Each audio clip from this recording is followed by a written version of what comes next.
بسم اللہ الرحمن الرحیم۔ بابل شہر کی ایک بدکار عورت مر گئی تو اس کے گھر والوں نے اسے دفن تک نہ کیا بلکہ ایک کوڑے کے ڈھیر پر پھینک دیا۔ حضرت موسیٰ علیہ السلام جب کوہ طور پر اللہ تعالیٰ سے باتیں کرنے کے لیے گئے تو اللہ تعالیٰ نے فرمایا کہ اے موسیٰ، باقی باتیں بعد میں ہوں گی، پہلے جاؤ، میری ایک کنیز کی لاش کوڑے پر پڑی ہے، اسے غسل دلاؤ اور عزت کے ساتھ دفنا دو۔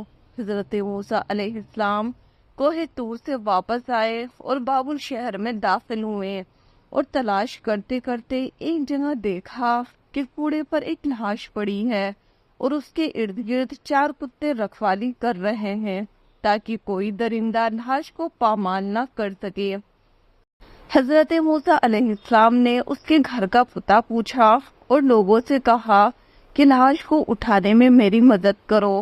عورت کے گھر والوں نے کہا کہ ہم اس لاش کے قریب بھی نہیں جائیں گے۔ یہ ایک بدکار عورت تھی جس نے اپنی ساری زندگی بدکاری میں گزار دی۔ پورے شہر میں کوئی بھی لاش کو اٹھانے کے لیے تیار نہ تھا۔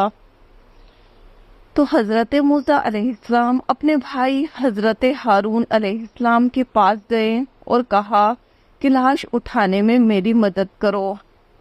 دونوں نبیوں نے لاش کو اٹھایا اور پھر جب غسل دینے کی باری آئی تو شہر کی کوئی عورت بھی اسے غسل دینے کے لیے تیار نہیں تھی۔ یہ دیکھ کر حضرت موسیٰ علیہ السلام نے اپنی زوجہ اور بہن کو حکم دیا کہ اس عورت کو غسل دو۔ غسل کے بعد اپنے بھائی حضرت ہارون علیہ السلام کی مدد سے اس عورت کو دفن کیا۔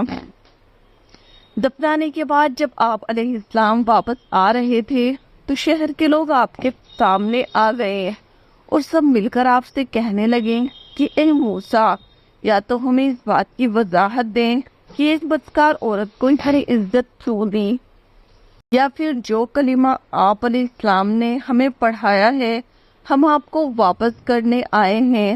حضرت موسیٰ علیہ السلام نے لوگوں سے فرمایا، اے شہر کے لوگوں، مجھے اللہ نے جو حکم دیا تھا میں نے اس حکم کی تعمیل کی ہے۔ ہاں، اگلی بار جب میں کوہ طور پر گیا تو تم سب کو تمہارے اس سوال کا جواب مل جائے گا۔ یہ سن کر لوگ واپس چلے گئے۔ حضرت موسیٰ علیہ السلام کوہ طور پر گئے تو فرمایا، اے میرے پروردگار، اس شہر کے لوگ مجھ سے اس بات کی وضاحت مانگتے ہیں کہ ایک بدکار عورت کو اتنی عزت سے کیوں دفن کیا گیا۔ تو اللہ تعالیٰ نے فرمایا کہ اے موسیٰ، یہ عورت واقعی میں بدکار تھی اور اس کی ساری زندگی بدکاری میں گزری مگر ایک دفعہ یہ عورت ایک ایسی جگہ سے گزر رہی تھی جہاں پر ایک کتا پیاس کی شدت سے مر رہا تھا۔ اس عورت کو کتے کی حالت پر رحم آ گیا۔ اس عورت نے پانی کے کنویں سے اپنے کپڑے گیلے کیے اور کتے کے منہ میں نچوڑ دیے۔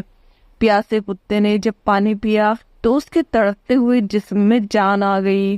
مجھے عورت کی یہ رحم دلی پسند آ گئی اور میں نے اس کے سارے گناہ معاف کر دیے اور میں نے موت کی فرشتوں کو حکم دیا کہ اس کی روح قبض کر لو تاکہ آئندہ یہ بدکاری نہ کر سکے۔ امید کرتی ہوں آج کی ویڈیو آپ کو پسند آئی ہوگی۔ ویڈیو پسند آئے تو لائک اور شیئر ضرور کر دیجیے گا اور ساتھ ہی چینل کو سبسکرائب کر لیجیے۔